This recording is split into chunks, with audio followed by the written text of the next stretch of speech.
everyone, it's Maki here. Let's turn our attention to the mass-produced mobile suits featured in the movie Gundam Seed Freedom. We see the appearance of soft armies GINN and DINN. In the Earth Alliance Army, GINN and 105 Dagger make their appearances. Although it's hard to call the Destroy Gundam a mass-produced model in Seed Destiny, multiple units do appear. Upon analyzing these mobile suits, it becomes clear that many are outdated models. GINN might be considered the latest mobile suit. However, as of the promotional video, their numbers are few, with the 105 Dagger being more prominent. Regarding GINN and DINN, it was recently revealed that the Black Knight Squad uses GINN and DINN as unmanned units. Additionally, it was disclosed that the Foundation, the nation operating the Black Knight Squad, gained independence from the Earth Alliance with the support of the Soft Army. This means that the GINN and DINN seen in the promotional video are not operated by terrorists or deserters, but are part of the regular army's equipment. Why do these older models still appear? The Soft Army is developing new mobile suits like Mears and Strom. Currently, they are labeled campus exclusive, but there's a high likelihood of mass production for actual combat deployment. 2 Strom units have appeared so far. The Earth Alliance's GINN is often described as being on par with the Zaku series. However, this is contingent on the pilot's high skill. Why hasn't the Earth Alliance introduced a successor to the GINN? Instead, they are deploying the even older one, 105 Dagger, into battle. In this session, let's analyze these elements. The reason why many old model mobile suits are being used is simple. It's because resources and funds are beginning to deplete. The war depicted in Seed was actually a war of extinction fought between coordinators and naturals for the survival of their species. With the continuous deployment of massive weapons like nuclear arms and the Genesis, it was highly probable that humanity would have been extinct had Lois Klein's forces not intervened. In Seed Destiny, a similar war of extinction occurred.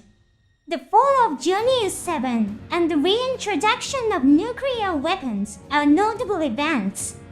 Towards the end of the war, most of the Earth Alliance's mobile suits were the state-of-the-art GINNs. The Soft Army also introduced a large number of state-of-the-art mobile suits. This war was once again averted from the worst-case scenario by the forces led by Lois Klein. However, the Earth Alliance lost not only mobile suits, but also significant military assets like the massive beam cannon Requiem and its relay stations. Even if these were returned by the Soft Army after the war, maintaining them without dismantling would be challenging. Maintaining weapons that were used to intimidate neutral countries can become an international issue. The Soft Army also lost a vast number of mobile suits and significant military assets, including the Space Fortress Messiah. Both sides now face a situation where substantial time and funds are required for military reconstruction. That's why in the promotional video, the battles predominantly feature older model mobile suits. Similarly, such situations have occurred in past Gundam series as well. In the TV anime Gundam Wing, a total war between the Space and Earth armies unfolds in the final battle.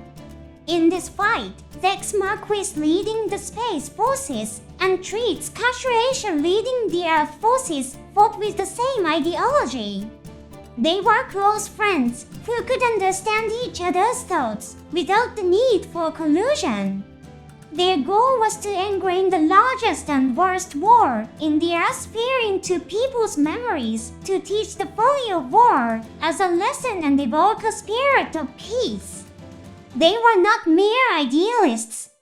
Part of their goal in instigating a war with the total military forces of space and Earth was to destroy military assets to the extent that a war of similar scale would be impossible to initiate. In the sequel Endless Waltz, a new enemy army possesses powerful mobile suits known as Serpents. However, the metal used in Serpents is neo-titanium alloy, not the strongest metal in the Gundam Wing world, Gundam alloy. Towards the end of the story, the protagonists piloting Gundams barely clinch a victory. Had the enemy mobile suits been made of Gundam alloy, they likely would have been defeated. In the final stages of the TV anime, enemies like Virgo and Virgo 2 appear, which are mobile suits using Gundam alloy for armor. The battle depicted in Endless Waltz is a result of the substantial loss of Gundam alloy in this conflict. This is an example of how the sequel's outcome was influenced by the state of severely damaged military assets. In addition, the comic series called Dust from the Crossbone Gundam series depicts a similar situation. This work portrays the world of the Universal Century, continuing from the original Gundam. The time period depicted is after the events of Victory Gundam. It's an era where many military assets have been lost due to repeated wars. Preparing small, yet high-performance mobile suits like Gundam Figure 91 or Victory Gundam have become exceedingly difficult.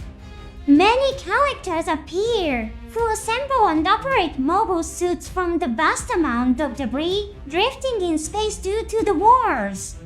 Thus, in the Gundam series, there are occasional scenarios where, due to significant losses in military assets, the performance of mobile suits decreases or older models are used. It's exciting to see GINN and DINN in action again. Particularly, DINN might have a great chance of getting a new model kit released. As a fan, I am highly anticipating this. Many might have been surprised to see DINN equipped with the large missiles used by GINN.